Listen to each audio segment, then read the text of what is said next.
Olá, sejam todos muito bem-vindos a mais um encontro do podcast Café com Fé, o podcast do Instituto Católico de Liderança.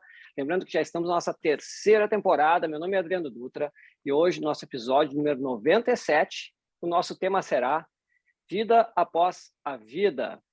Nosso programa de hoje já foi gravado, né? Então vocês estão assistindo, mas é um programa gravado, e está sendo transmitido, né, no YouTube do Instituto Católico de Liderança, no canal do YouTube do Padre Rodrigo Hurtado, no Instagram, @LíderesCatólicosBR, no Facebook do Reino Cristo Brasil e no Facebook do Líderes Católicos BR.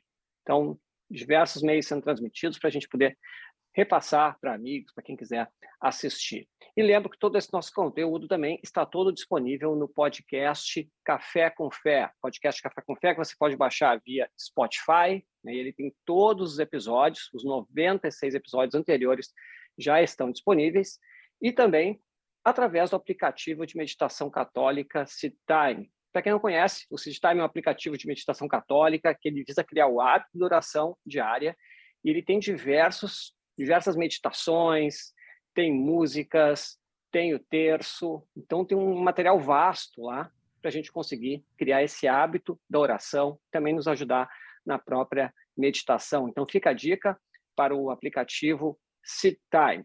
SeedTime que é um aplicativo gratuito, mas se você quiser ter acesso a conteúdos exclusivos, existe uma assinatura premium, né? E aí fica o nosso convite também, até para nos ajudar nesse processo todo, desenvolver o aplicativo. E o custo é muito baixo. Na realidade, a assinatura premium ela custa R$10,90 mensais ou R$119,90 anuais. E aí vai ter diversas meditações, inclusive os conteúdos exclusivos. Eu, nesse momento, por exemplo, estou fazendo a imitação de Cristo, a parte 3. Nós temos já a parte 1, a parte 2, agora foi lançada a parte 3 no SeedTime. E essa que eu estou agora meditando, a imitação de Cristo, Tomás de Kempis. Então, fica o convite para vocês, para o SeedTime, e também para ouvir todo o conteúdo do podcast Café com Fé, que, como eu já falei, ou está em áudio na plataforma de podcasts ou dentro do próprio aplicativo.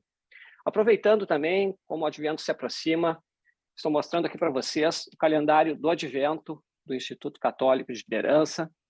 Então, o calendário aqui é muito lindo, especial, e a cada dia você vai poder assim, abrir uma das casinhas aqui, e aí vai ter um QR Code, onde vai poder, então, baixar todo o conteúdo ali de meditação referente àquele dia. Então, fica o convite para vocês entrarem no site do Instituto Católico de Liderança.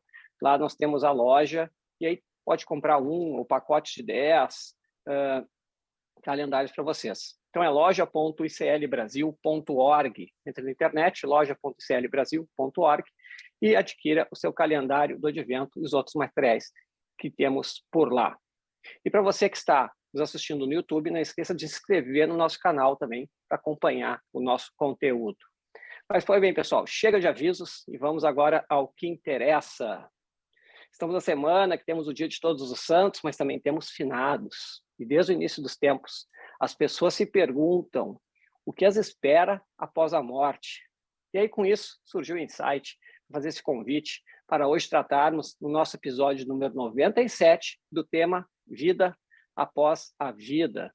E para isso, eu tenho a alegria de receber o Padre Santiago Arteiro Pereira, que é legionário de Cristo, foi ordenado em 1997, é bacharel em filosofia na Pontifícia Universidade de Santo Tomás de Roma, é mestre em teologia dogmática e formou-se em bioética no Ateneu Pontifício Regina Apostolorum de Roma.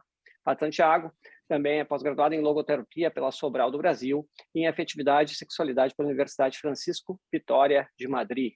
Atualmente está em Porto Alegre, mas já atuou também no Chile, na Colômbia, na Venezuela e na Itália. Padre Santiago, uma alegria a sua presença, seja muito bem-vindo. Muito obrigado pelo convite, estamos aqui à disposição. O tema é super belo, porque se refere àquilo que Deus nos trouxe, a vida verdadeira. Vamos falar das coisas que acontecem após a morte, é falar da vida que Cristo nos trouxe para viver já aqui e de modo pleno na eternidade. Então, estou à disposição. Todas as perguntas que você gostaria de apresentar e eu puder responder, estamos dispostos. E é um tema interessante, né, Padre? Porque é muito difícil para muitas pessoas, né? Porque sempre a morte é um momento difícil, né? Mas para quem tem fé, efetivamente, às vezes pode lidar de uma forma um pouquinho diferente, né? Mas muitas vezes pode ser motivo de desespero para muitas pessoas, né? Então, acho que é super interessante, ainda mais nessa semana que a gente está vivendo, que tem finados, né? Para a gente até entender e valorizar, né? O que significa esse momento efetivamente. Interessante ver como, quando me chamou uma ideia, quando a morte se apresenta na nossa vida, tem essas duas atitudes, não? Um desespero ou uma abertura, uma esperança. E quando era mais novo, eu tinha muito medo de aproximar-me do féretro. Quando era criança, meu avô tinha morrido, eu tinha 6 anos, acho, e me aproximei e me fizeram ver, tinha que ver. Mas depois, já quando era religioso, teve alguns episódios no Chile de pessoas que morreram. Eu estava ainda, tinha só feito a filosofia e não tinha muita vontade de me aproximar dos mortos. Mas depois o padre que me acompanhava como formador me disse, olha, tem que ir e tem que ver. Então, bom, vou ir e vou ver. E é uma experiência especial quando se vê desde a fé. E, de fato, essa é a grande realidade que Deus nos traz, não? Nos permite ver de modo mais profundo, mais pleno, o sentido da nossa existência. Nosso corpo está aí, mas nossa existência, nossa vida continua. Maravilha. E, padre, eu gostei muito, quando a gente estava fechando aqui a entrevista, né? O título do nosso encontro de hoje, o senhor mesmo que sugeriu, né? E gostei muito. E aí eu queria saber, assim, o que está envolvido, implicado nessa expressão que o senhor escolheu para falar hoje, a vida após a vida. Sim, o importante desse título é ver como está escrito. A primeira V tem que ser V maiúscula e a segunda é a V minúscula, pequena, porque a vida da Terra, a vida terrena, a vida temporal. A vida verdadeira, a vida plena, vai iniciar precisamente após esse passo que é a morte, o limiar entre nossa existência temporal e nossa existência em Deus, com Deus. Mas veja, aí se abre toda uma grande realidade de realidades, o que se chama a escatologia intermédia. Antes do juízo final, antes do final dos tempos, entramos na morte e já temos a experiência da retribuição imediata. Deus nos dá o prêmio que merecemos não por nossos próprios grandes feitos, mas porque Ele nos concede, mas nos concede por essa grande realidade que o homem tem. Enquanto ser espiritual, o ser humano é livre. E a sua liberdade é tão poderosa que condiciona, determina a nossa eternidade. Na medida em que eu digo sim a Deus, a morte é um abraço com Deus. Na medida em que eu digo não a Deus durante a minha vida, a morte é um não a Deus. É o inferno. Mas, para os que caminhamos um pouco assim a pé, que não sabemos dizer sim poderosa definitivamente a Deus, falamos uns sims assim meio matizados, está esse período de purificação no amor, que Deus concede àquelas pessoas que, morrendo, falaram sim a Deus, mas não é um sim pleno, um sim definitivo, puro. Então, precisa ser purificado. Está ainda com apegos à vida do mundo, apegos a muitos elementos que nos impedem estar na presença daquele que é perfeito, puro. E, graças a essa realidade de uma retribuição imediata, plena, existe um corolário que se chama o juízo particular. Imediatamente após a morte, nós nos deparamos com essa realidade. Existe com Deus, ou me afasto de Deus, ou uma purificação para caminhar a Deus. E já logo, a segunda parte da nossa escatologia, do final dos tempos, a volta de Cristo, e com o retorno de Cristo, ao final dos tempos, a ressurreição da carne, a ressurreição a união plena do ser humano. O ser humano é corpo e alma, espírito. Não é só um espírito como os anjos, não é uma alma psíquica, não. É corpo, alma e espírito. Uma realidade única, com essas 3 dimensões, que, para ser plenamente vida, tem que ser também ressuscitada, como Cristo ressuscitou. E daí a eternidade, com seus novos e terra nova. Todo isso se abre quando passamos a limiar desta vida terrena que se chama morte. Padre, quando... Então, a gente tem tudo isso. A gente vai ter o juízo particular. No juízo particular que tem aquele... que o pessoal fala que é o filme da vida, né? Como dizer, né? Sim. Veja, o juízo particular, que é uma consequência da certeza que temos de que imediatamente após a morte existe essa céu, paraíso, inferno, purgatório, que seria a retribuição plena, é evidente confrontar a nossa vida com todo o mistério de Cristo, porque nós fomos criados à imagem de Cristo. Nós somos, ao longo do tempo, convidados a nos conformar com essa imagem de Cristo. São Paulo está cheio de indicações nesse sentido. Chegar a ter os mesmos sentimentos de Cristo, a liturgia de hoje. Bem, tudo isso implica que, durante a vida, o Espírito Santo, se nós o deixamos, vai nos conformando segundo esse modelo do homem perfeito, do Deus feito homem. Então, e o juízo particular é precisamente esse ver-nos, se o nosso sim foi suficientemente sim, portanto é um heterojuízo. Deus nos julga no sentido de que nos confrontamos com ele e nós vemos claramente qual é a nossa realidade, o que nós falamos para Deus durante a nossa vida.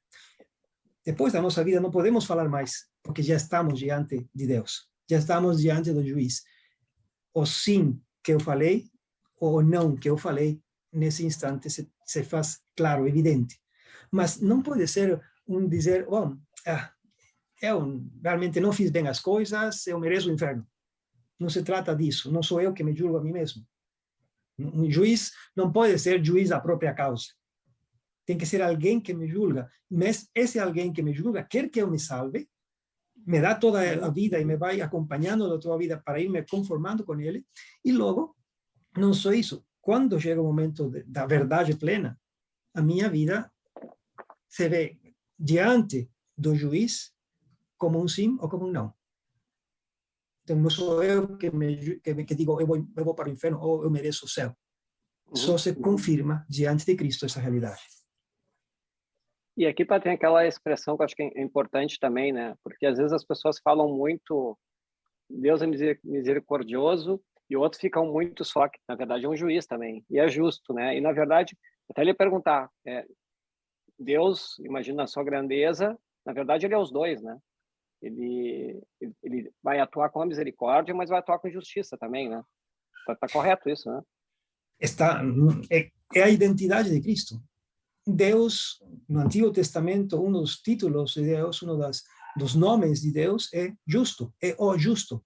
Não só é o santo, também é o justo, também é o Salvador, o Goel. Esses três títulos são específicos de Deus no Antigo Testamento, que evidentemente Cristo revela em modo pleno quando ele nos mostra, por exemplo, a sua santidade e a santidade do Pai. Mas ao mesmo tempo nos revela a misericórdia infinita do Goel que vem a salvar-nos. Deus quer que todos se salvem. É um Deus que vai atrás da última ovelha, é o Deus que procura a pérola ou a moeda perdida. Bem, esse Deus misericordioso. Mas ao mesmo tempo Jesus, com claríssima verdade, nos vai dizendo que Deus é justo e é juiz. Então, não é a imagem típica do vovozinho que aceita todas as crianças como se for Papai Noel comercial. Não. Não é um juiz que quer condenar. E essa é a identidade de Deus no Antigo Testamento. Depois no Novo Testamento se vê com maior clareza. É um juiz que se coloca da nossa parte. Porque ele busca nos atrair de tantos modos para a sua misericórdia. É ele que faz que nós possamos realizar as obras boas. Mas somos nós que aceitamos, somos nós que rejeitamos essa misericórdia. Mas ele sempre vai estar buscando nos atrair. É misericordioso, mas é justo. Respeita a minha liberdade. E a questão os cristãos, na verdade, se fala muito da felicidade estaria no céu só, né? E eu queria que o senhor falasse um pouquinho sobre isso, essa questão assim do que nós vivemos aqui e com o que nós teremos depois também. E até a questão da felicidade com plenitude, digamos assim, né? Nesses dois níveis, assim. Veja, é interessante como o cristianismo foi acusado, foi criticado de adiar, né, a santidade, a felicidade para a eternidade. Então, se você quer ser feliz, bom, é melhor morrer e depois vai ser feliz. Ou a vida do mundo é todo ruim, é todo um desastre, é todo pecado, portanto, aqui não tem possibilidade de experiência de felicidade, portanto, é o céu. Adiamos tudo com a esperança de um dia sermos felizes. Jesus Cristo não falou isso. Jesus Cristo, e já no Antigo Testamento está claro, nos fala que a verdadeira felicidade nós a experimentamos na medida em que nós fazemos o bem ao nosso próximo. É um modo até dramático e o mais excelso de felicidade da terra. Cristo, na cruz, sofrendo o invisível, diz, tudo está cumprido. Ele, nesse instante, está mostrando a sua plena felicidade. Aquilo que ele veio a realizar, foi realizado. A experiência da felicidade que nós podemos ter aqui na Terra é uma experiência de verdadeira felicidade. Mas, claro, como é temporal, como estamos na precariedade das nossas decisões, sempre é uma felicidade que tem riscos de se contaminar com nossos próprios interesses, etc. É uma felicidade que precisa ser levada à plenitude. Mas quando nós buscamos, não só fazer o bem de coisas boas, mas quando nós buscamos orar, quando nós buscamos aproximar-nos de Deus através dos sacramentos, experimentamos não um sentimento, o sentimentalismo, de Deus que vem, ou de que eu contactei com Deus, ou teve uma conexão com Deus, não. É uma realidade que experimentamos dentro de paz, de serenidade, de estar onde devo estar. E às vezes Deus concede até graças de uma felicidade que você pode até sentir. Isso já é uma massagem, diria, um experimentar a felicidade plena para a qual nós fomos todos destinados. Deus não queria que nossa vida seja como é. O pecado, como diz São Paulo, introduz a morte, introduz o sofrimento, a dor. Gênesis.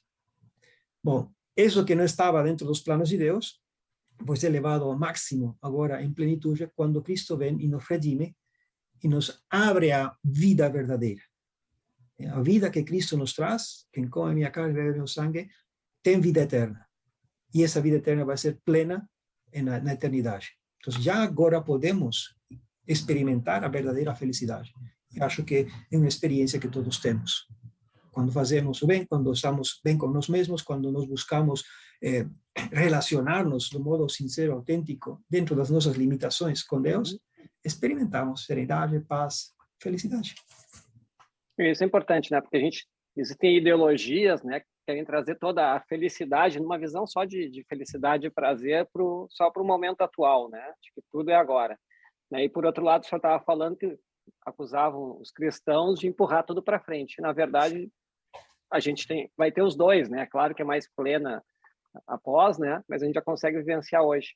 Né? Isso também é importante, porque senão o pessoal às vezes fica medindo a sua vida. Eu acho que por isso que não entende a morte, que busca né, o carpe diem, viver o dia aqui, porque só o que tem é isso, né? E a felicidade está só aqui, né? Veja, essa frase que você expressou em latina, carpe diem, é extremamente expressiva. Se não é agora que eu posso desfrutar, então não sou feliz. Porque a felicidade você não pode conquistá-la com seus feitos e tudo isso. A felicidade vai ser sempre uma consequência. E essa consequência de quê? Da realização da sua vida como missão, como daquilo que deve fazer, daquilo que você está chamado a ser. Mas quando o homem se obstina em querer ser feliz a todo preço, então eu quero curtir a praia e vai à praia, quero viajar, quero comprar coisas, ter coisas, mas isso passa. E passando, passa a experiência, entre aspas, de felicidade. Sim, tem uma alegria, tem uma coisa interessante, mas passa. Se fundamenta a sua vida, a sua felicidade nisso, nunca vai ser feliz. Porque isso não vai trazer uma verdadeira felicidade. Padre, voltando agora para o nosso título, né? Como é que é a vida, com V maiúsculo após a vida?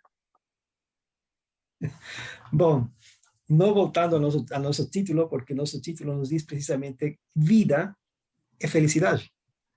Não felicidade enquanto sentimento, vida enquanto realização plena do ser humano. E isso traz a plena felicidade do ser humano. Portanto, não é que são sinônimos simplesmente, mas evidentemente a vida verdadeira é a felicidade plena do ser humano. Como isso?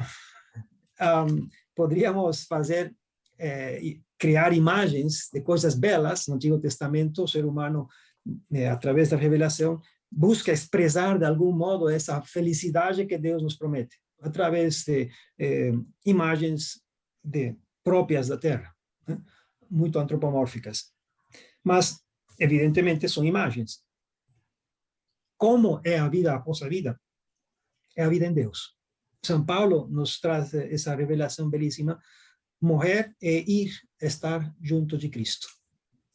Claro, isso parece que é um pouco chato, não? Se for o Grenal ainda, alguns gaúchos estariam felizes de estar aí e assistindo, felizes da vida, mas não é estar assistindo a Deus face a face, ou estar junto com Deus, sentado num sofá, numa poltrona, não. Essa vida que não imaginamos, nem olho viu, nem ouvido ouviu, aquilo que Deus tem preparado para nós. Então, quando nós experimentamos essa felicidade intensa de ter realizado um bem, de ter, quem sabe, desfrutado de uma graça divina, às vezes é belíssimo. Nas primeiras comunhões, não só, mas uma criança vai, recebe a comunhão. O ano passado, retrasado, aconteceu, voltou a seu lugar para a ação de graças e estava chorando. É uma criança de 11 anos. Uhum. Que coisa a criança sentiu? Não sei. Teria gostado saber exatamente.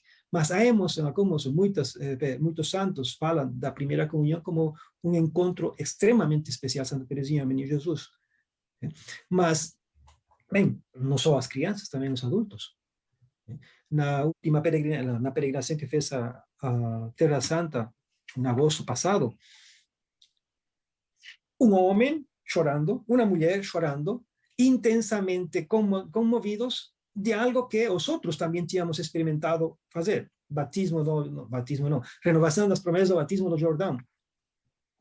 O outro, um momento no Calvário, no sepulcro. Em Betânia. Momentos que diz, todo grupo viveu esse momento. Mas algumas pessoas experimentaram algo diferente nesses momentos. Essa felicidade é a vida verdadeira. A essa felicidade plena é a que nós vamos chamar de verdadeira vida. Até para lembrei agora um fato assim, a gente teve a bênção com a minha família de visitar o Santo Sudário em Turim quando teve exposto. E aí a minha filha era pequena na época, né? E a gente perguntou: gostou? Como é que foi? E aí a frase foi a seguinte: foi como andar numa montanha russa. E aí eu fiquei imaginando essa mesma, o que se passou, né? Naquele momento de emoção ao estar próximo ao Santo Sudário, né? Que a gente ficava próximo e a criança, alguma coisa ela vivenciou, né? Para sentir aquilo, né? Então, realmente assim acho que cada um vivencia de um jeito, né? É inexplicável a forma como Deus age. Mas nas crianças, sempre com a pureza, vem muito claro, né? É que Deus tem uma linguagem para cada um de nós, não? Para a criança, por ser criança também, mas os adultos também. Os adultos Deus fala conosco, e isso é importante lembrarmos. Esta vida com V grande, V maiúsculo, é uma vida que é relação com Deus. Na medida em que eu busco essa relação com Deus, Deus vai me falando e vai se fazendo entender. Na medida em que eu vou me aproximando, vou me abrindo, mais que aproximando, porque não posso nem me aproximar, vou me abrindo à ação divina, eu vou experimentando essa ação divina em mim.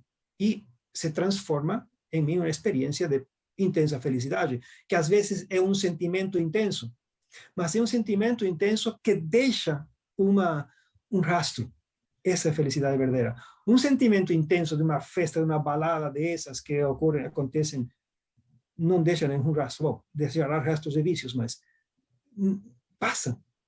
E, ao contrário do rastro da vida, da experiência de felicidade verdadeira, essa felicidade de uma noite de loucura, numa festa, deixa o coração inquieto, chateado, já passou, ou arrependido. O que eu fiz, não teria gostado. Deus fala com cada um de nós de mil maneiras para atrair-nos a experimentar essa verdadeira vida, essa relação íntima que Ele quer estabelecer conosco. A única nossa função é abrir-nos, colocar-nos um pouco no lugar onde Deus possa nos falar. E não necessariamente é a oração na capela, etc. É essa abertura de uma pessoa que busca realizar plenamente o seu ser, como ser humano. E padre, como é que o senhor falou ali quando a gente estar junto a Deus, estar com Deus, né? Que a gente vai alcançar a plenitude, mas tem a questão dos juízos ali, até, né, o senhor falou lá no inicinho, lá, né? O senhor falou que tinha tem o juízo particular, retribuição imediata, o senhor falou céu, purgatório, inferno. Eu queria ouvir um pouquinho o senhor sobre os juízos, né? E aí também entrar um pouquinho essas faces aqui que nós temos. Sim. Algo que é típico, algo que é específico, mais que típico, específico da doutrina católica, que infelizmente é contrastada por alguns teólogos que tentam dizer católicos, não porque me ache católico, simplesmente porque pega o catecismo e está evidente, o magistério já se pronunciou várias vezes nesse sentido, é que nossa escatologia, a vida após a vida, inicia com a morte, que dá abre um espaço, a partir da vida terrena, se abre um espaço, para uma que se chama escatologia intermédia. Intermédia por quê? Porque ainda não chegou o final dos tempos, ainda Jesus Cristo não voltou em glória, ainda o final dos tempos, portanto, céu novo e terra nova não aconteceu. E estamos vivos. Então, esse instante da nossa morte até o final dos tempos é o que se chama na doutrina católica a escatologia intermédia, muito discutida por muitos teólogos, não vou colocar nomes, que preferem dizer uma solução bem mais fácil. As soluções fáceis às vezes são ciladas para contradizer, reduzir muitas coisas importantes. Dizem, bom, quando você morre, entra na eternidade e, portanto, aí acontece tudo. A ressurreição na morte. É o mais simples. Se eu morro e entro na eternidade e estou ressuscitado, pronto, estou vivendo na eternidade feliz, parabéns. E meu corpo? Não, mas teu corpo não vale nada. Como que não vale nada? Deus me criou como um ser corpóreo. Não me criou anjo. Não, é que Deus vai dar outro corpo. Não, outro corpo, não existe um outro corpo. É o mesmo corpo, porque eu não sou um corpo, uma alma, como dizia Platão, que infelizmente, por alguma razão, fica como numa cadeia dentro de um corpo, prisioneiro até finalmente a morte libertá-lo. Essa é uma visão platônica dos gregos que não tinham a revelação. Basta ver a realidade de Cristo e nós vemos que Cristo ressuscitou com seu corpo. Portanto, essa ressurreição na morte, que alguns teólogos postulam, não tem cabimento dentro da revelação cristã, porque a revelação cristã fala de uma ressurreição do nosso próprio corpo. Como vai ser? E o mesmo catecismo fala para nós. Não sabemos. Ratzinger tem uma passagem bem simpática no seu manual de escatologia. Ele foi professor de escatologia por 20 anos e escreveu um manual que realmente é bem denso. Mas diz, quando fala dessas coisas, não adianta você querer imaginar como é a eternidade, como o inferno, como o purgatório, como isso, porque a topografia do além é só imagem, não temos como. Mas sim, podemos dizer que vai acontecer. Quando ele se pergunta sobre a ressurreição da carne, como o corpo vai formar parte dessa escatologia final, quando venha Jesus nos últimos tempos, não sabemos. E ele diz, sendo quem ele é, não sabemos. O catecismo refere a mesma coisa, e o documento sobre o tema da escatologia também lembra esse tema. Mas então temos aí, nesse instante da morte, uma vez que você vê que está morto, passa ao limiar da vida para a vida eterna, existe necessariamente um juízo, porque senão não teria possibilidade de discernimento entre céu, inferno e purgatório. Então, existe já um primeiro juízo que é particular. Essa pessoa, quando morre, tem esse momento, tem esse encontro com Cristo, e nesse encontro com Cristo se revela a verdade da sua vida. Aí o filme da vida poderia se chamar. Depois, quando chegar à plenitude dos tempos, é dizer, ao final dos tempos, não plenitude dos tempos não, porque a plenitude dos tempos é com a encarnação de Cristo. Quando chegar ao final dos tempos, Cristo volta em graça, todo em glória, todo vai iniciar a plenitude, céus novos e terra nova. Nesse instante, todos os mortos vão ressuscitar. São Paulo comenta um pouco, escreve um pouco isso nas cartas. A ressurreição da carne vai acontecer. Então, as almas, as pessoas que estão sem a corporeidade, vivem, permanecem na vida, na existência, porque são seres espirituais. Nesse momento, vamos se reassumem, se unem novamente, de alguma maneira, à corporeidade. O homem volta a ser homem integral, corpo, psique e espírito, mas de um modo definitivo. O que São Paulo dirá que são corpos espiritualizados. Claro, é só ver o corpo de Cristo. Era o mesmo corpo, ele mostrou os sinais da paixão, mas ao mesmo tempo não era igual, porque ele não tinha voltado para a vida terrena, como Lázaro, como a filha da vida de Naim, etc. Ele ressuscitou. Estava em vários, podia estar em lugares diferentes de modo breve, ou simultâneos, porque estava em Emaús, depois estava no cenáculo, estava, atravessava paredes, entre aspas, atravessava. Entrava, se colocava em presença das pessoas, estando fechados num quarto, ou de repente desaparecia, como com os de Maús, e o reconheceram na fração do pão, no pão eucarístico. Esse é o corpo que nós vamos receber. Então, esses são os dois juízos. Um, quando imediatamente nós morremos e temos essa realidade de confronto com Cristo e com a realidade de Cristo. E o último, que é o juízo universal, que Jesus claramente coloca no Evangelho, com parábolas, portanto, imagens antropomórficas, que através dos quais ele quer nos revelar uma realidade. Acontecerá. Finalmente, todo, corpo, alma e divindade para o céu, corpo, alma e espírito para o céu, corpo, alma e espírito na realidade de autoexcomunhão de Deus. O rechaço definitivo de Deus, que seria o inferno. Que não são lugares, portanto, estados.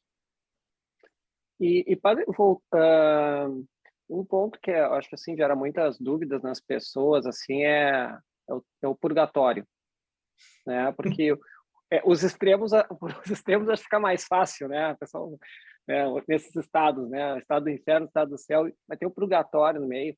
E aí eu abri o catecismo aqui, o catecismo no número 1030 diz o seguinte, né, no inicinho ali: os que morrem na graça e na amizade de Deus, mas não estão completamente purificados, embora tenham garantido a sua salvação externa, passam após a morte por uma purificação, a fim de obter a santidade necessária para estar na alegria do céu. Eu achei esse trecho tão lindo, né? E eu vejo que às vezes muita gente não entende esse pedaço também, né? Que embora tenham garantido a sua salvação, né? Porque ali já é uma etapa de que ele, né, já foi salvo.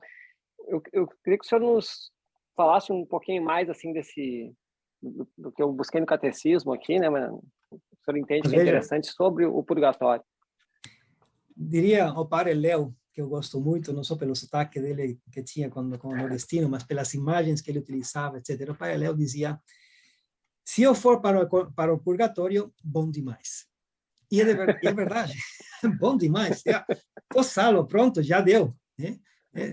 Não posso eu estar com muitos mimimis. Por quê? Porque olhando para mim mesmo, se me olho para o espelho, digo, bom, estou lendo um livro da Teresa d'Ávila e já fala muito do pecado mortal e tudo isso, e a gravidade, tudo. Digo, opa, se olho para mim no meu espelho, digo, opa, se eu chegar no purgatório é bom demais.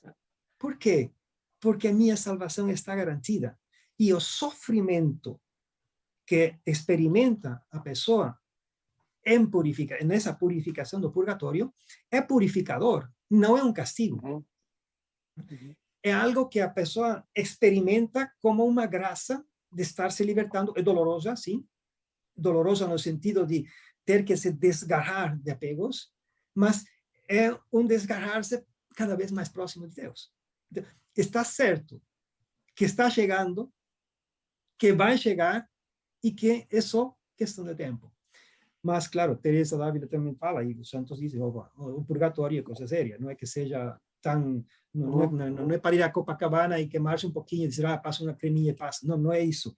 É sério, mas é um sofrimento do amor. Uma outra expressão desse fogo purificador do purgatório, São Paulo fala, uma das citações que apoiam o tema do purgatório, é esse fogo que purifica o ouro, tira toda o que for impureza e vai ficando cada vez mais puro o ouro. É a palha que se queima, o Evangelho, a palha que se queima e fica o mais sólido. Bem, esse fogo purificador, podemos entenderlo como o amor que está prestes a se encontrar com o amado, mas ainda não pode. Ainda precisa maior amor, precisa amar com maior plenitude. Essa purificação no amor. É uma ideia de Santo Agostinho. O tema de sermos purificados no amor significa que eu amei a Deus, por isso diz que morrem na graça e na amizade com Deus, mas não amei suficientemente. E agora, nesse período, nessa fase de purificação, vou sendo purificado internamente, como queimado pelo amor.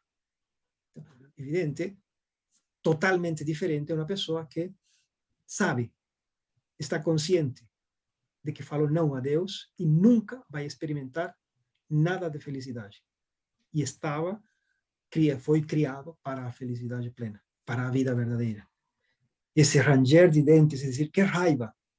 Eu não fiz o que tinha que fazer porque eu fui quem não quis. Ele queria, me aproximava e eu não queria. Eu tenho uma imagem que eu gostei, que me deu uma vez, algum momento que estava pregando, para entender um pouco o que é o céu e o que é o inferno. O céu é aquele que, já purificado no amor, está diante de Deus e desfruta de tudo aquilo que Deus preparou para ele. O inferno é aquele que deu as costas a Deus. Sabe que está aí e não pode não saber, mas sabe que jamais vai poder experimentar essa presença. Ver a Deus face a face, estar plenamente nessa sintonia e identidade e ter rejeitado estar nessa sintonia e identidade. Identidade não de natureza, mas identidade de amor. Então, o purgatório é precisamente esse estar amando, aprendendo a amar cada vez mais segundo Deus, purificando-se no amor. Porque o senhor citou ali a outra parte da opção, porque assim, aí no mesmo catecismo, quando fala do inferno, né, que é no 1033, diz, não podemos estar unidos a Deus se não fizermos livremente a opção de amá-lo. Então na verdade, a questão do inferno é uma negação efetiva da pessoa de, mesmo com o encontro, né, com o juízo, de negar a Deus. Seria isso? Sim, é negar a Deus não nesse momento, na vida. Porque nesse momento já nem nega nem afirma. É o que foi até esse momento. Veja, há uma teoria, existe uma teoria, querendo salvar um pouco a misericórdia de Deus e um pouco, quando uno vê o inferno como Deus a revela, evidentemente não queremos que ninguém esteja aí. Sabemos que o inferno é um estado no qual já estão os demônios, aqueles anjos que se revoltaram contra Deus. Sabemos que já esse estado infernal existe porque existem os demônios. Não temos certeza dogmática de nenhuma pessoa humana que esteja nesse estado. A igreja nunca falou isso. Judas que? Não diz em nenhum momento a igreja Judas está no inferno. Não, mas no evangelho diz que teria sido melhor não nascer. Sim, teria sido melhor não nascer, porque quem sabe? O purgatório pode ser desde a época, não sei, tanto sofrimento. No último momento, e aí surge uma teoria da opção final. Já morto diante de Deus, agora eu sou capaz de dizer sim ou não diante da realidade. Mas fazer isso seria jogar no lixo toda a sua vida. Se foi uma pessoa que fez todo mal, já morto, não pode mais mudar o que já fez. O que está fazendo durante a vida é o que vai marcar o seu final. Então, se eu, durante a minha vida, ou no final da vida, não sei, se eu morro em pecado mortal, quer dizer, com uma opção livre, consciente, sei que isso é contrário totalmente à vontade divina, e eu faço, estou escolhendo não estar com Deus. Então, um pecado mortal, entre aspas, não é fácil, mas é possível.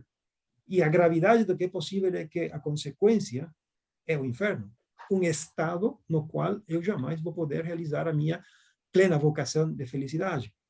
Então, a teoria que existia no ato da morte, a pessoa poderia escolher finalmente, porque finalmente está já livre, já sabe que está escolhendo entre Deus e não.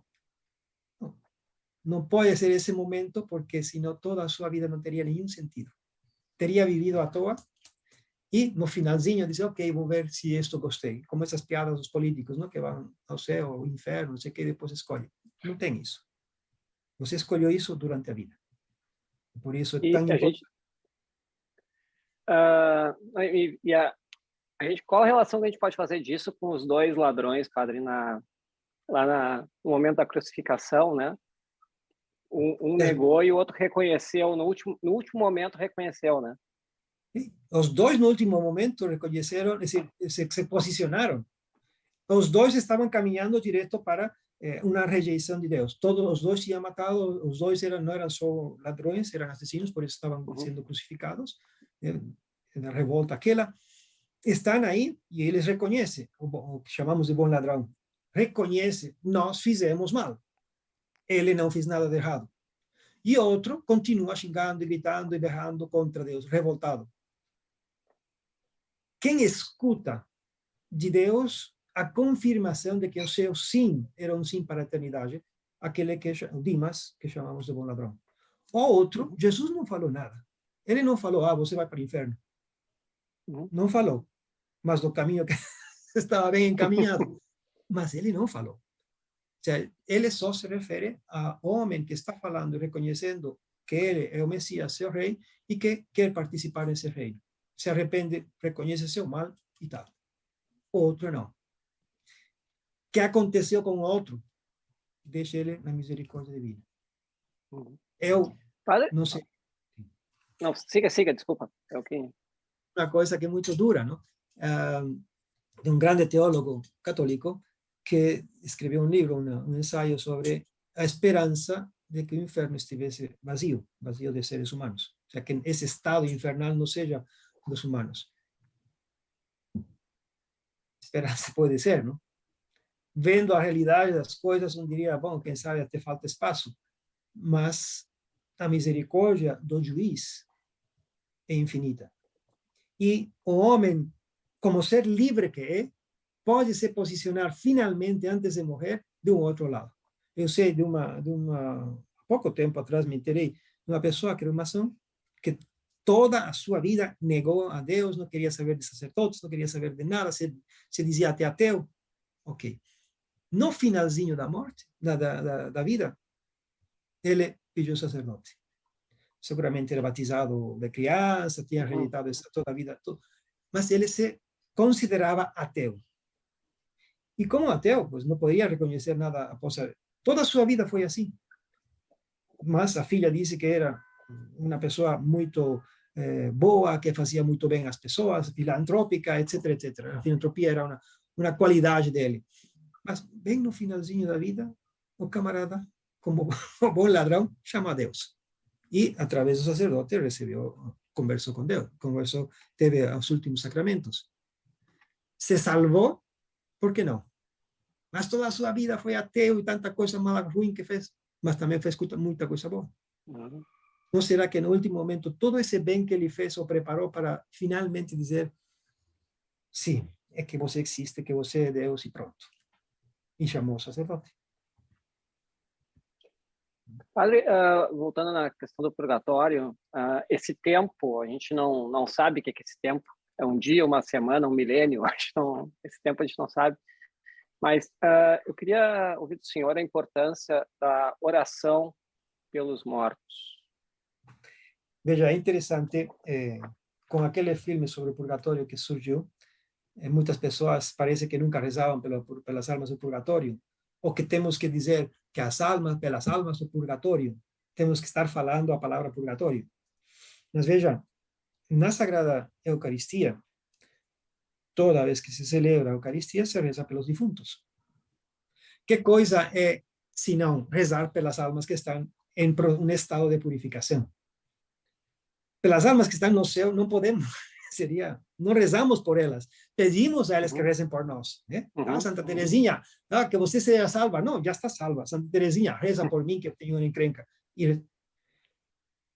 Pero o capeta, não vou rezar, porque o capeta já está, já acabou. Ele já fez a sua opção definitiva, está afastado do amor de Deus, ele mesmo se auto-excluiu do amor de Deus, ele não vai poder interceder por mim, e eu não posso interceder por ele. Mas, então, para que rezamos na missa pelos defuntos, pelos que morreram na amizade, como diz o texto, com Deus? Pelas almas do purgatório. Então, muitas vezes, é interessante, são devoções que entram, mas às vezes pareceria que necessitamos dizer, eu vou rezar por tal e tal e tal e tal e tal e tal.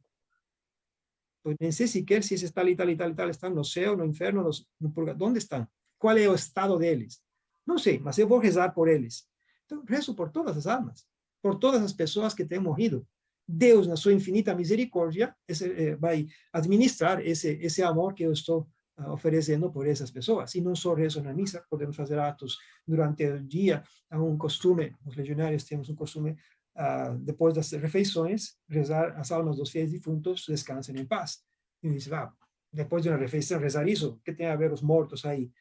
Claro, a refeição na eternidade é a qual se refere quando se reza. Então, que as almas dos fiéis defuntos estejam já naquela refeição, aquele banquete que Deus, nosso Senhor, preparou para nós, a imagem bem frequente de Jesus como um banquete de bodas. Bom, que estejamos todos naquele banquete de bodas. Bom, que as almas dos defuntos, por quem estou rezando? Pelas almas do purgatório. Então, evidentemente, as almas do purgatório se beneficiam das nossas obras boas, das nossas orações, das esmolas.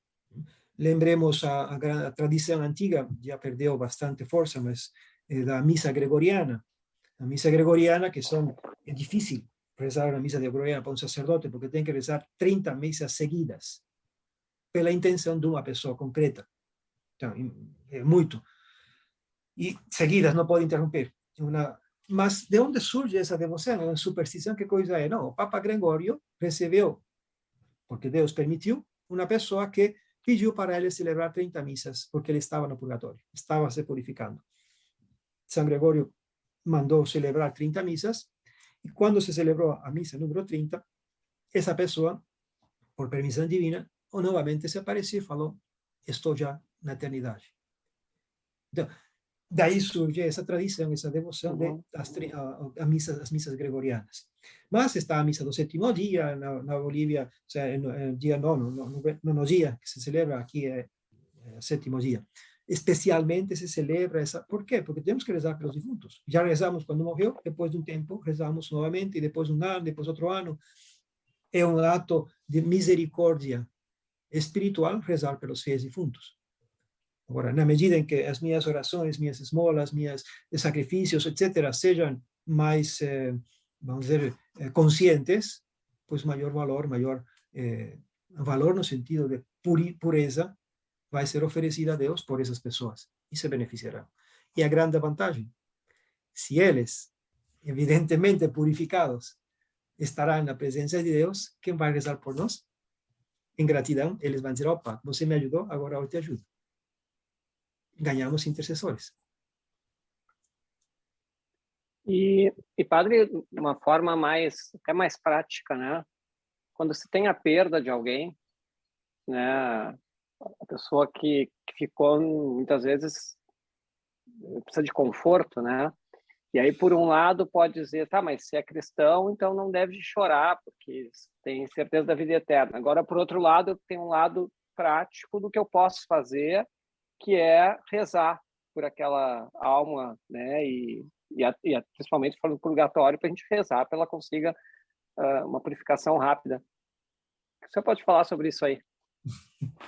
Sim, veja,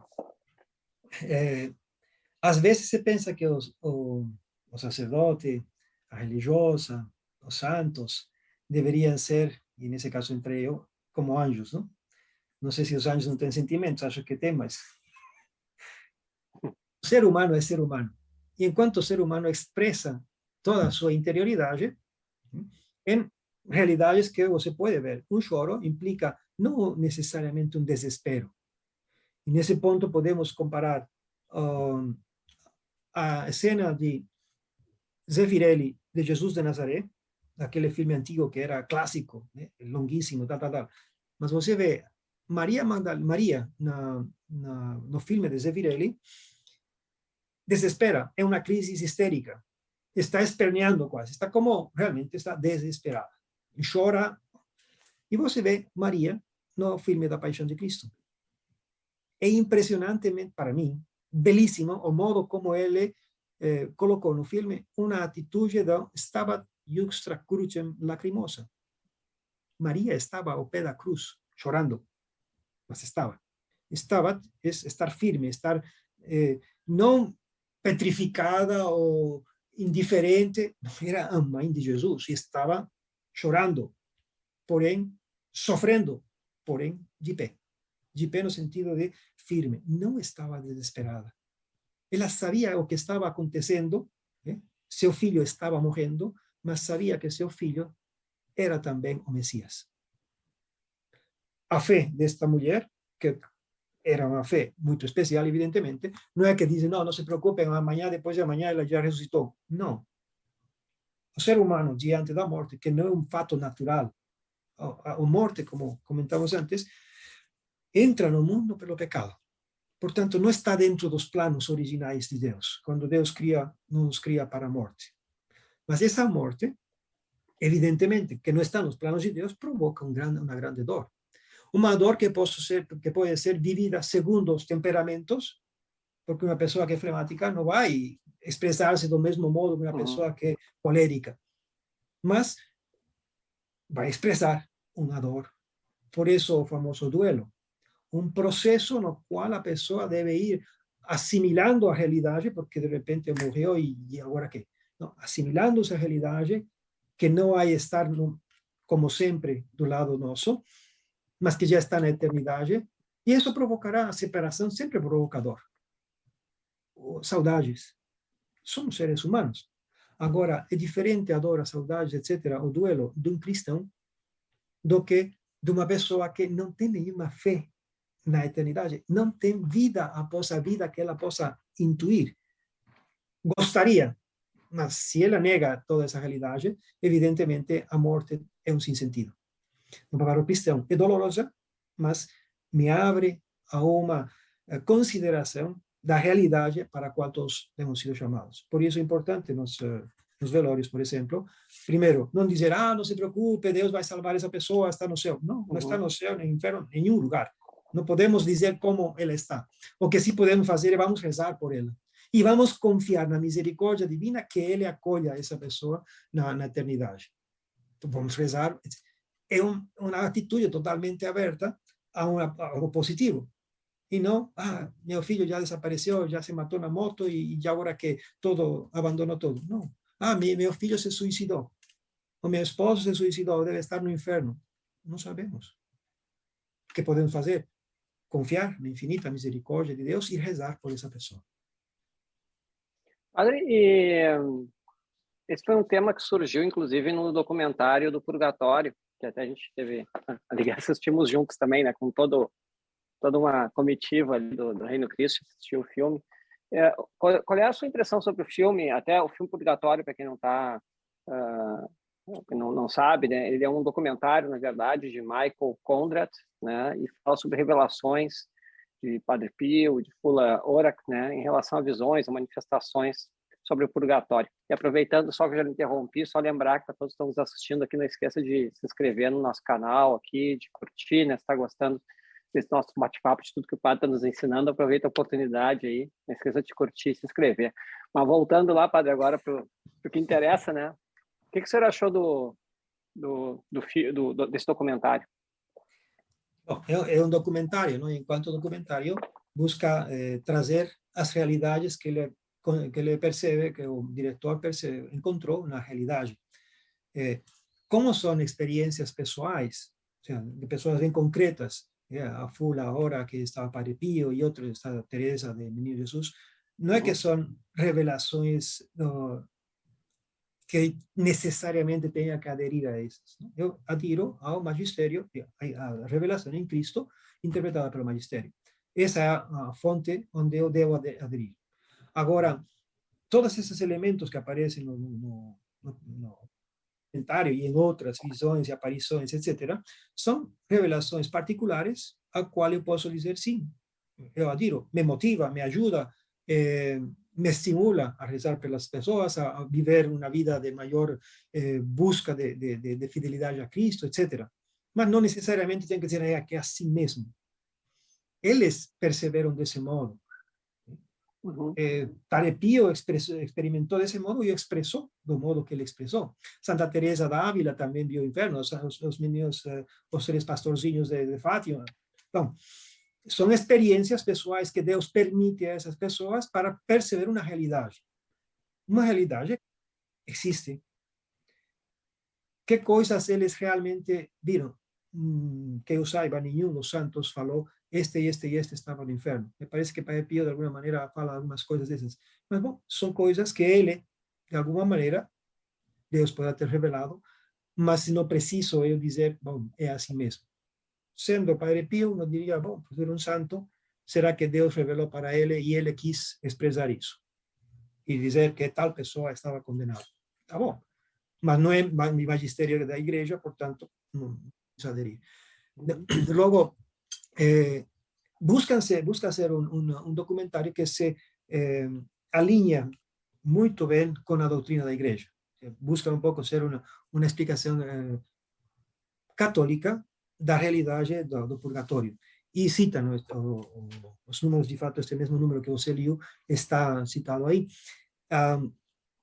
Mas bem, em um momento me pareceu perceber que falavam um pouco de um autojuízo, não? Que cada um dizia, olha, caem as máscaras e eu escolhi que tenho que ir no inferno, tenho que ir no céu.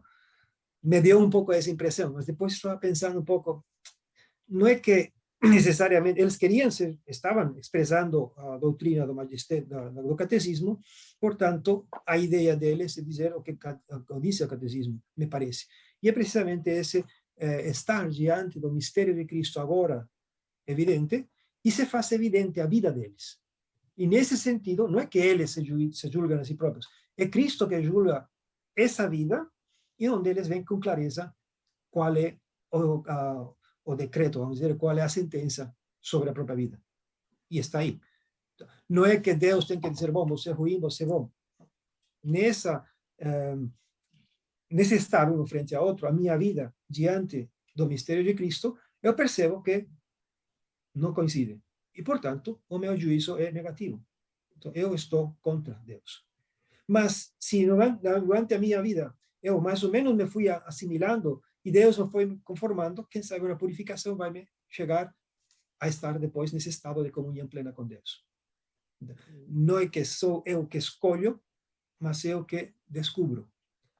A Lumen Gloria, que me mostra a realidade da minha vida e eu descubro qual foi o meu sim definitivo. Mas foi meu sim. Padre, a gente já está chegando perto do final. Eu queria fazer umas perguntinhas agora um pouquinho mais... não é bate-bola, porque não dá, né? Mas umas perguntas bem práticas, assim. No sacramento do matrimônio, né? Esposa, né? Os cônjuges viram uma só carne. Qual é a consequência disso em relação a esse tema que a gente está tratando? De um contribuir na salvação do outro? Temos escutado bastante nos últimos pontificados, ninguém se salva sozinho. E nós, portanto, somos responsáveis. São João Paulo II fala desse tema quando fala de teologia do corpo. Quem é o pecado de Caim, não? Caim e Abel. Onde está teu irmão? Você é responsável também do teu irmão.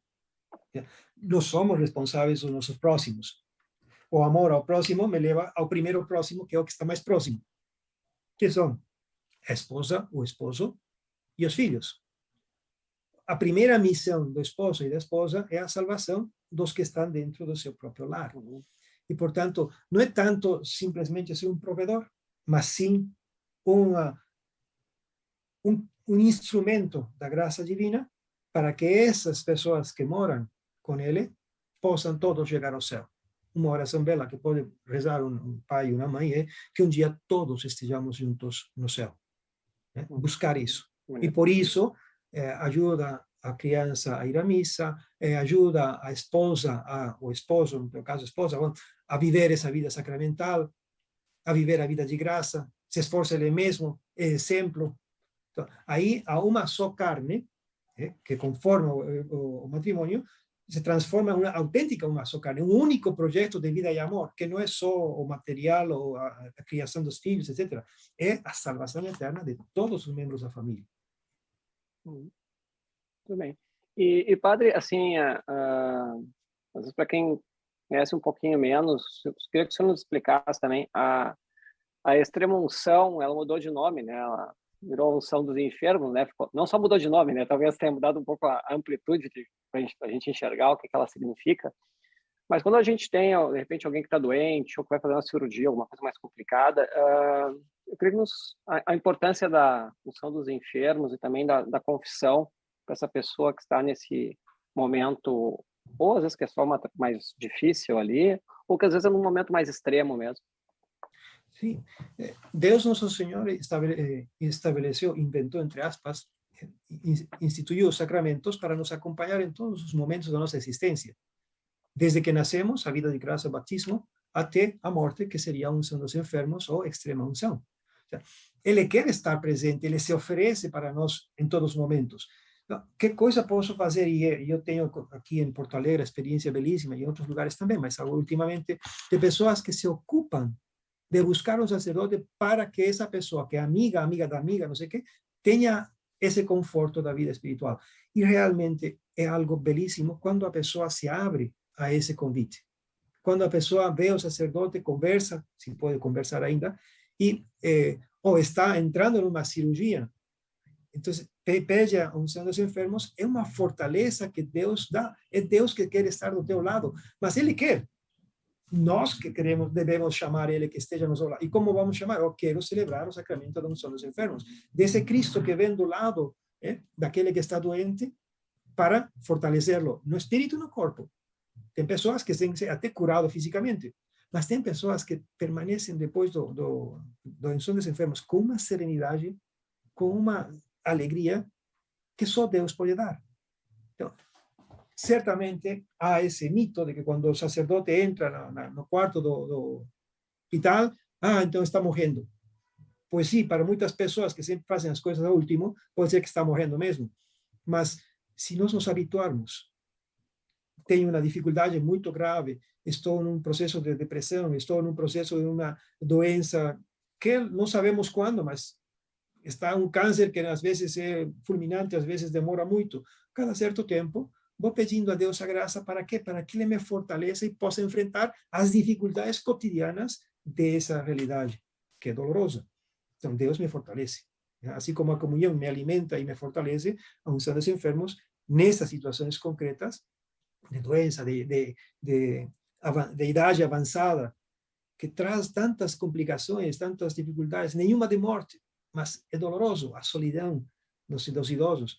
Se periodicamente, não todos os dias, todas as semanas, de tantos em tantos meses, pelo menos uma vez no ano, os idosos recebem a unção dos enfermos. Como eles experimentam isso? Tem uma pessoa que tranquilamente pede a unção dos enfermos quando vai ter uma cirurgia, ou estava se sentindo muito mal, estava com medo, chamou a sacerdote para a unção dos enfermos. É isso. Quero que Deus esteja comigo neste momento sério, difícil, gravíssimo, de agonia. E a primeira missão dos que estão em volta, vocês podem, como você fazia a pergunta para a família, bom, a família que busque o sacerdote para esse momento de consolação, de fortaleza. Muito bem. Mas eu tenho uma última pergunta e depois eu vou lhe deixar até um tempo para o senhor finalizar, como quiser fazer uma conclusão entre os meus avisos. Dentro dos apostolados do Reino Cristo, a Juventude Missionária, por exemplo, que realiza missões, né, em Aparecida, na Páscoa principalmente, né, que normalmente é o quando mais faz as missões de finados também. Qual é a importância disso e o que o senhor acha que isso pode significar para esses jovens também que Veja, fazem isso? O que eles buscam lá nesse momento tão bonito? a ideia é tentar de aproximar-se das pessoas que estão nesses momentos, nas missões de finados, estão sensibilizados diante de uma realidade que é a morte de um ser querido, etc. Às vezes ainda estão no processo de duelo, vão ao cemitério precisamente para rezar pelo defunto, mas também para ir assimilando o fato da morte. Então, os missionários buscam acolher a essas pessoas, rezar juntos, pedir intenções para que depois, no final do dia, isso que se faz, no final do dia se celebra uma missa com todas as intenções recolhidas, nós fazemos, temos uma cruz, a cruz missionária, e nessa cruz vão ir pregando os nomes, as intenções das pessoas que vão encontrando durante esse dia no cemitério, para colocar todas as intenções no final. Mas de que se trata isso? De acompanhar as pessoas no que é mais importante. Não tanto colocar uma rosa, uma flor, mas sim enfrentar-se com uma realidade que é dolorosa, mas ao mesmo tempo esperançosa. A morte é o passo para a vida verdadeira. Rezar por as pessoas que estão já nesse estado de morte. Por quê? Porque elas se beneficiam dessa oração. Essa visita ao túmulo, neste período de finados, pode ser também indulgência plenária. Quer dizer, eu posso pedir a Deus a graça da purificação plena dessa pessoa que está no purgatório, nesse estado de purificação, através dessa visita, depois rezar, comungar, confessar-se. Então, nessas missões, normalmente tem um sacerdote confessando, no final se celebra a Eucaristia, e cada um vai, dessa maneira, querendo oferecer por uma pessoa amada a indulgência plenária e pedir a Deus a graça da purificação plena. Quem sabe, me parece que Santa Teresa dizia que no dia de finados ela via como as faíscas de um plantio de canha de açúcar, quando se corta, depois se queima. Antigamente se queimava, não sei, em alguns lugares tem queimas. Saem muitas faíscas, e assim subiam as almas do purgatório para o céu. Bom, isso se trata. Tentar de renovar essa nossa fé. Muito bem. Padre, deixar o senhor deixar alguma mensagem final aí, fique à vontade, aí depois vou dar meus avisos e a gente já encerra. Vou deixar a palavra com o senhor aí. Bem, como se pode dar como mensagem final, diante desta realidade, lembrar-nos do que Cristo veio nos trazer, uma boa notícia. Esse Evangelium Gaudium, né? A alegria do Evangelho não é que nos trouxe uma solução para a nossa vida terrena aqui, que vamos viver uma administração perfeita, que vamos fazer... Não. A alegria do Evangelho é que nós estamos chamados a uma vida plena na eternidade, que se experimenta já aqui na Terra. Esse estar um dia diante de Cristo, esse estar com Cristo para sempre. Essa é a realidade a qual nós somos chamados. Portanto, viver a nossa vida com os olhos também voltados para o céu, voltados para essa realidade. E que eu não estou chamado para viver como a galinha pegando o milho da terra. Eu estou chamado a voar como as águias, em Deus, com Deus e para sempre. Nessa felicidade plena. Por isso, neste período de finados, convidaria a lembrarmos dessa realidade. Não ver a morte como uma desgraça, simplesmente. Ver a morte como um passo, como um limiar para a eternidade em Deus. E por isso, quero viver, quero correr e combater o bom combate para finalmente ganhar o prêmio, como diria São Paulo. Muito bem. Padre, muitíssimo obrigado. Uma alegria a sua presença, ainda mais nessa semana, e espero que o senhor tenha tocado muitos corações aí, também confortado, né? Muita gente que, provavelmente até pelo título, está nos assistindo ou nos ouvindo no podcast, aqui pelo próprio tema que está envolvido. Então, fica um agradecimento de coração, senhor, aí, muitíssimo obrigado mesmo, foi uma alegria a sua presença aqui. Sou eu que devo agradecer, Adriano, né? Sou eu que devo agradecer, porque não é fácil chegar a muitas pessoas em um modo tão simples como este. Eu agradeço o trabalho que vocês estão fazendo, esse apostolado belíssimo, apostolado é levar a Cristo aos outros. E acho que, de uma ou outra maneira, Cristo vai chegando aos corações. Muitíssimo obrigado pelo convite. Agradeço. Para você